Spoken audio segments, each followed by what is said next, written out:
Welcome to the Old Time Radio Westerns. I'm your host, Andrew Rhynes, and let's get into this episode. This episode is going to be Have Gun Will Travel. Original air date is April 24th, 1960, and the title is Irish Luck. Let's get into it.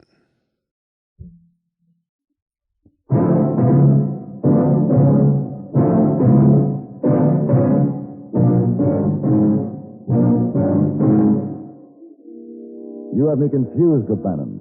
But don't bother to explain now. Ride out of here before that mob decides to hang you.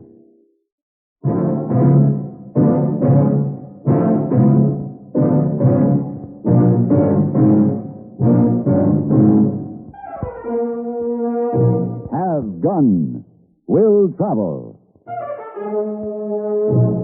Starring Mr. John Dehner as Paladin.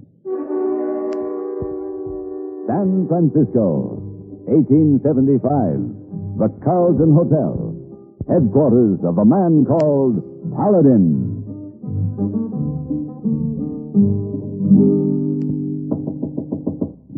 Come in. Oh. Good morning, Miss Wong. You want Missy Wong help you pack? Oh, thanks. I don't think so. I'm traveling light this trip. I'll be riding through some pretty rough country. Oh, where you go? I'm doing a job for an insurance company, Miss Wong. They're concerned about their losses, want me to survey the freight routes up through the north and check with the express offices along the way.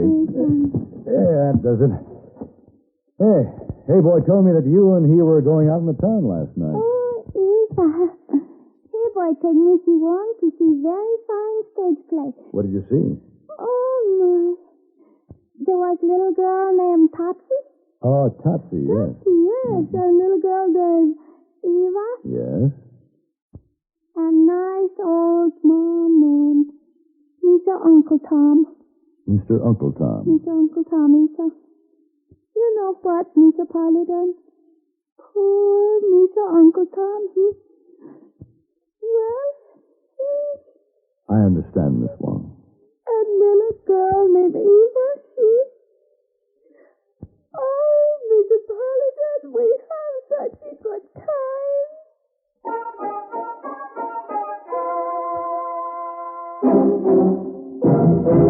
On the road between the town of Lexington, Massachusetts, and the Concord River Bridge are a number of stones and monuments that are a part of our American heritage.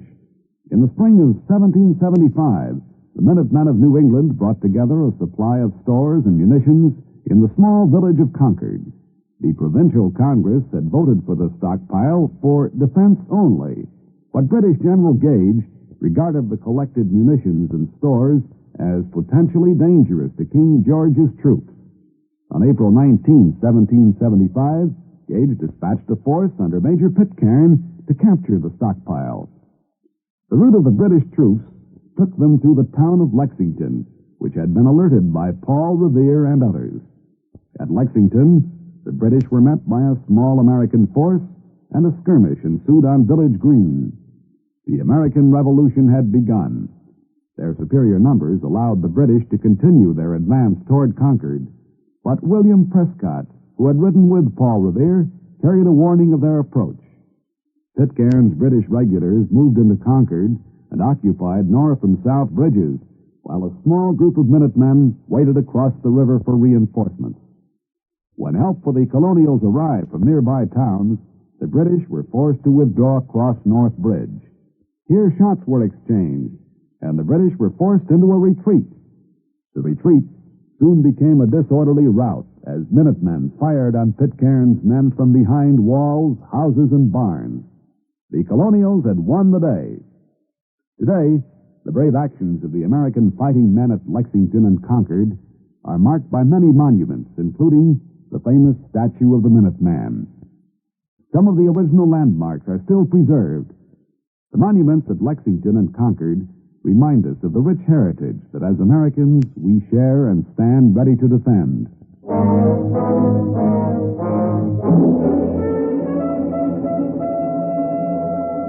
The towns along my route were scattered, and the distances were great. I had reached northern Nevada, and I was following a trail that wound its way over a rugged mountain pass. The trail had been chipped from a rocky cliff, which rose straight up on one side, and then took a sheer drop of several hundred feet on the other. When I reached the top and started down toward the Humboldt River Valley, I saw a man ahead of me. He was riding lazy, guiding his horse carefully, when suddenly, on a sharp turn, the animal seemed to spook, fold up, and in the next instant was jogging down the path with an empty saddle. Well, I couldn't travel any faster. I could only hope that when I reached the spot where the man had gone over the edge, I'd find him alive.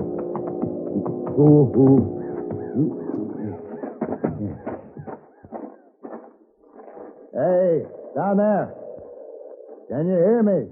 Yes, man, and it's a fine sound to be sure. Are you all right? Oh, I'm fine. Until this bit of a tree stump I'm hanging to gives way.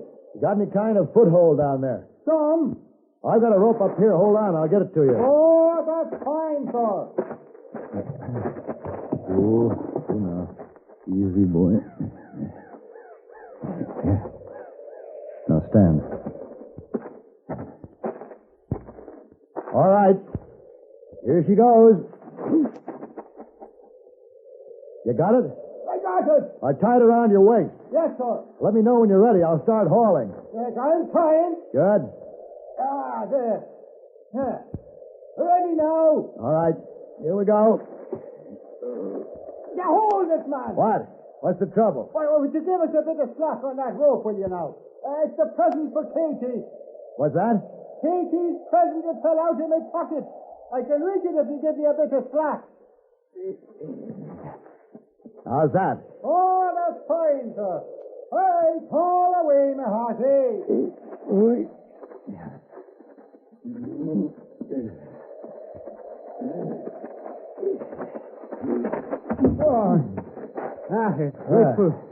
Grateful I am to you, sir. O'Bannon's my name, sir. Red, they call me, and I needn't be telling you why. And, when I catch me breath, I have a few words to say about that no good, cutted, not-headed horse that twice in a month has set me down without even so much as a by your leave. Never mind the horse. We better check you for broken bones. Oh, no, sir, no. Bannon's a tough one, though I am hurting a bit in a few places, but praise be, Katie's present is safe.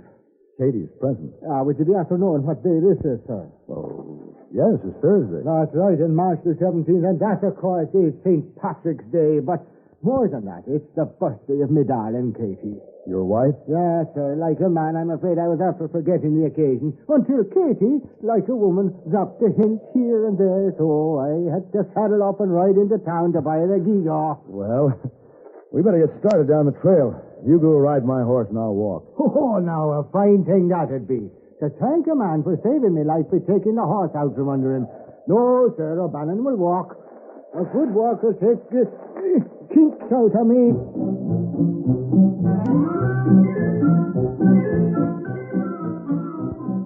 It was almost sundown before we reached the O'Bannon farmhouse. Katie was waiting at the gate. She was tiny and gay and very pretty. And she insisted that I stay to share the birthday celebration. Then it got so late, they both insisted that I stay the night. They were warm, friendly people. And when I left the next morning, it was with the promise to see them on my way back. My business took me on into Idaho, and it was nearly 2 months before I passed through Nevada again. The last stop on my route was the town of Toana, only 20 miles from the O'Bannon place. I checked into a hotel, then started for the Horseshoe Saloon. You ain't gonna get a drink in there, mister. Oh, why not? We're holding a trial in there today. Trial? Gonna start as soon as the judge gets here. Once it starts, it won't last long. Open and shut case. Yeah, I just kept watching. I knew I'd see the fella again someday. Who's that? Fella on trial. Robbed my stage, killed my shotgun rider.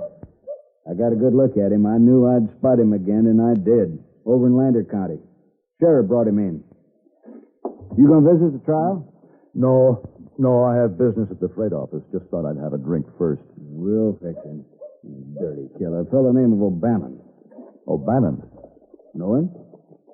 Well, I'm acquainted with an O'Bannon up this way, but I'm sure it isn't the same one. Well, we're gonna fix him. Quick and good.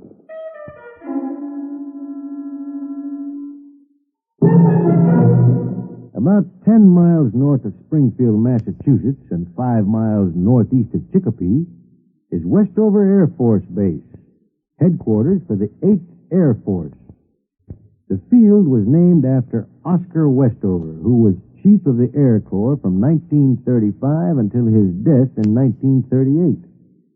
Westover was born in Bay City, Michigan, July 1883.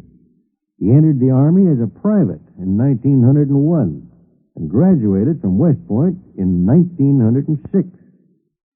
During the infancy of flight, Westover became interested in the Air Service and worked in the office of Director of Air Service in 1918. In 1922, he became the Director of Aircraft Production for the Army. Then in 1928, Westover was offered a post as Assistant to the Chief of the Air Corps. He held this assignment until 1935, when he was commissioned a Major General and moved up the ladder to Air Corps Chief. About this time, there was much discussion concerning the value of air power. Like other top Air Corps officers, General Westover pointed out the need for a stronger Air Force. Together with General Andrews, he advocated a policy whereby the Air Corps could have more fighting power and become a more independent unit. Unfortunately, in 1938, Westover was killed in a plane crash before his recommendations were placed in effect. Despite his untimely death, Westover holds an important place in the growth of American air power. Men like General Westover serve as a reminder that those who today wear the Air Force uniform also play a most important part in the progress of air power, the instrument which is so vital for the preservation of our American way of life.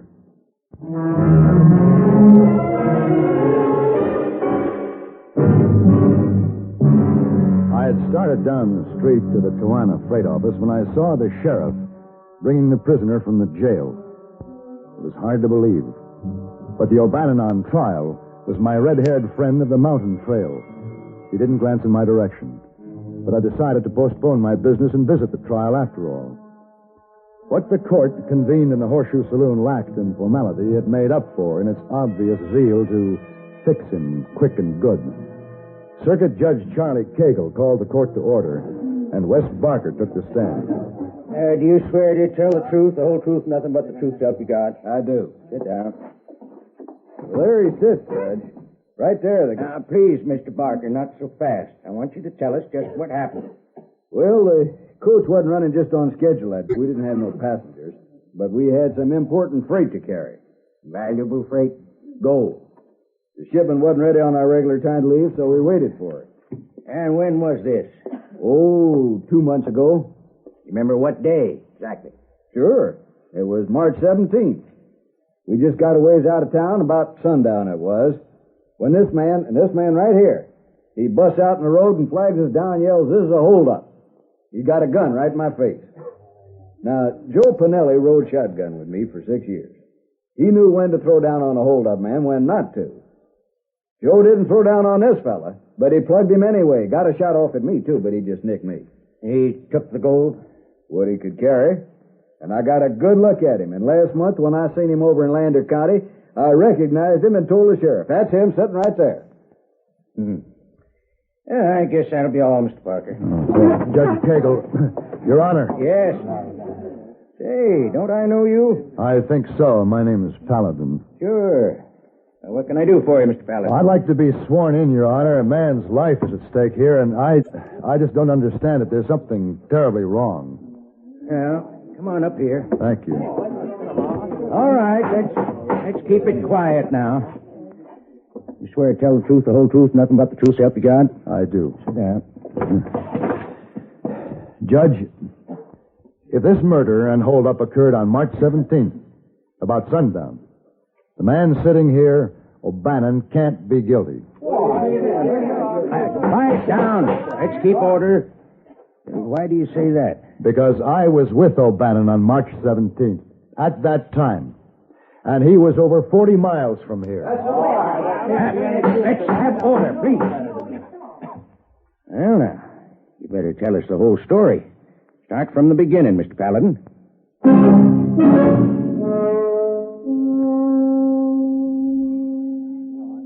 All right. right, case dismissed. That's all for today.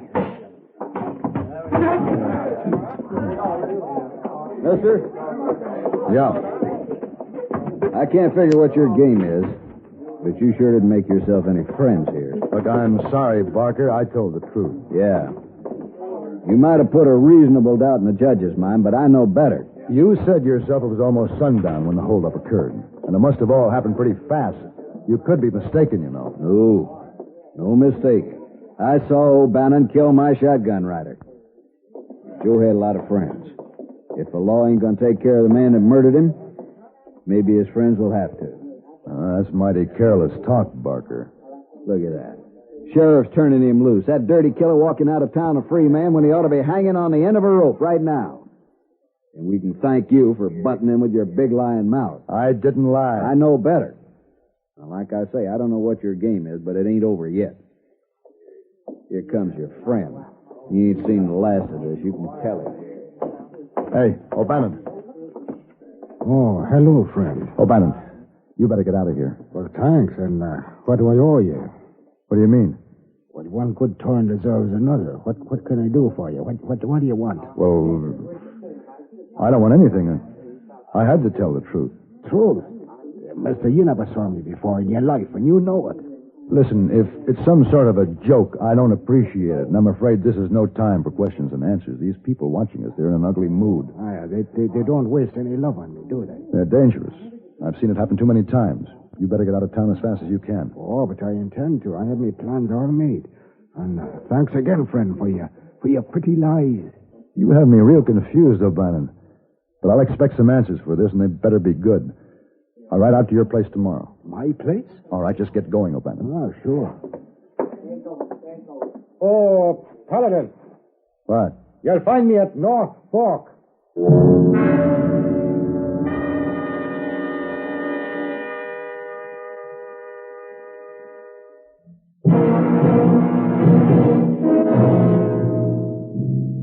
I watched O'Bannon walk away, trying in my mind to make some kind of sense out of the whole thing. His last remark was easily heard by the people left in the courtroom, and with the mood that crowd was in, he might just as well have been sending out invitations to his own lynching. There was no question about it. If he really intended to show up in North Fork, he'd have a lot of angry men waiting for him.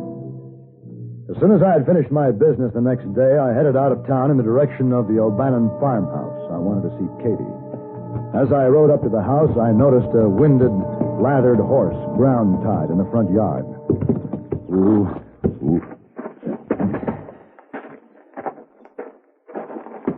Oh, Katie. You black What? hostages. Hey. Stand back. Stand back. Hey, Katie! Katie! Paladin. What have you done?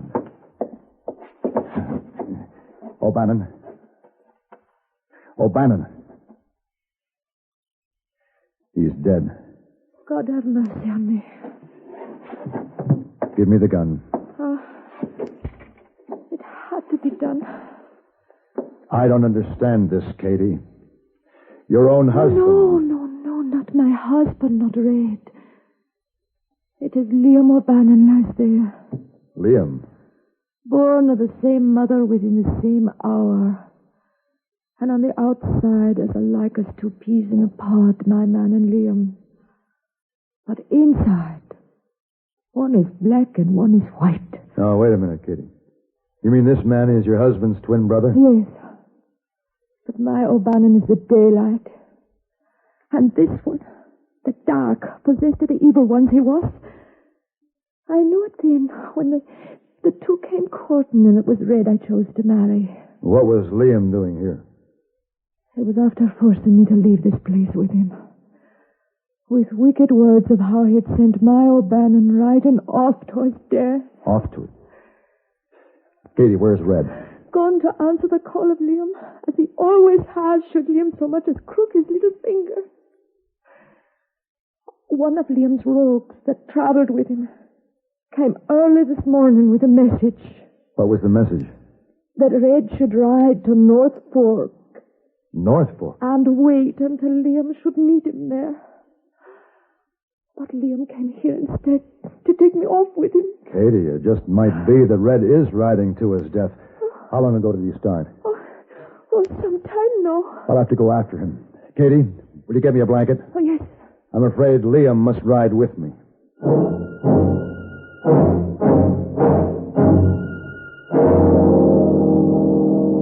As the crow flies, North Fork wasn't far. But the trail over the mountain was narrow and winding, and travel was slow. With the head start Red had, it was a chancy thing whether I could reach there in time to save him from the trap he was riding into. It was late in the day when I saw the little town just ahead. All right, mister, that's far enough. Parker, Drop your gun. I've got something to tell you. We had to listen to you once before. We're done listening now. Drop the gun. Mister, we ain't going to take any interference this time. I told you it's up to us now to take care of the man who killed our friend Joe Pinelli. We're waiting for him. You mean he hasn't shown up yet? No, but we'll get him. Well, you won't have to wait any longer. The man you want is riding my second horse, wrapped in that blanket. What are you talking about? See for yourself.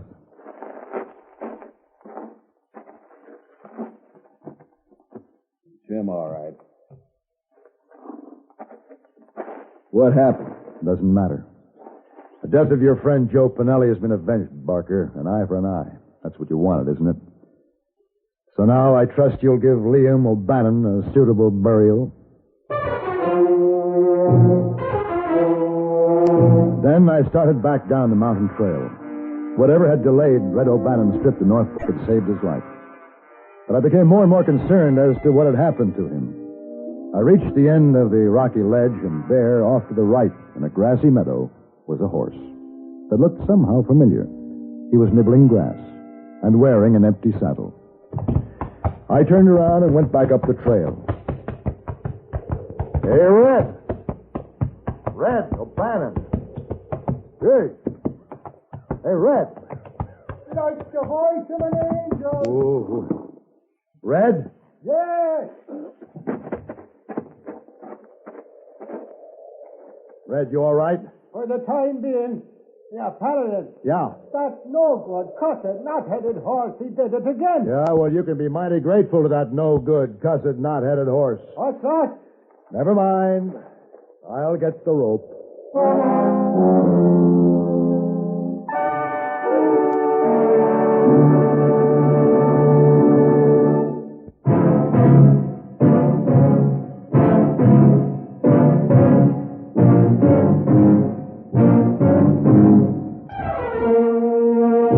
Have Gun Will Travel. Created by Herb Meadow and Sam Rolfe, is produced and directed in Hollywood by Frank Parrott and stars John Dehner as Paladin, with Virginia Gregg as Miss Wong. Tonight's story was specially written for Have Gun Will Travel by Ann Dowd. Specially featured in the cast was Ben Wright, with Harry Bartell, Jack Moyles, and Jeanne Bates. This is Hugh Douglas inviting you to join us again next week when CBS Radio presents Have Gun Will Travel.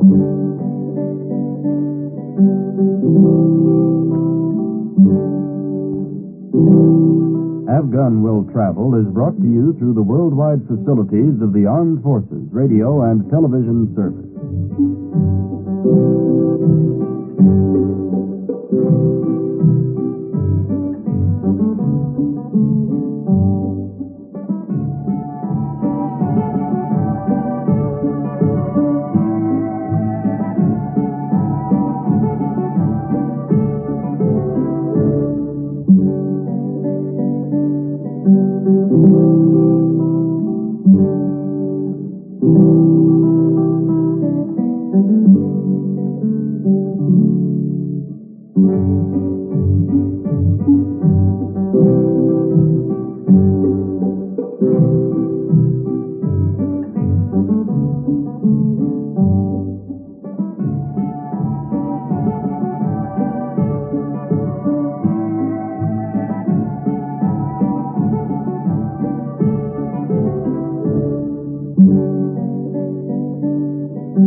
This has been a presentation of OTRWesterns.com, and we hope you enjoyed.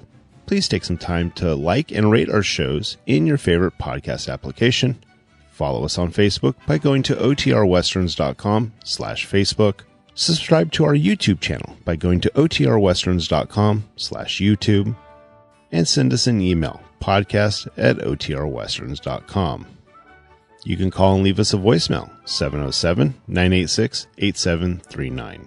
This episode is copyright under the Attribution Non-Commercial Share-alike copyright. For more information, go to OTRWesterns.com/copyright. Have a great day, and thanks for listening.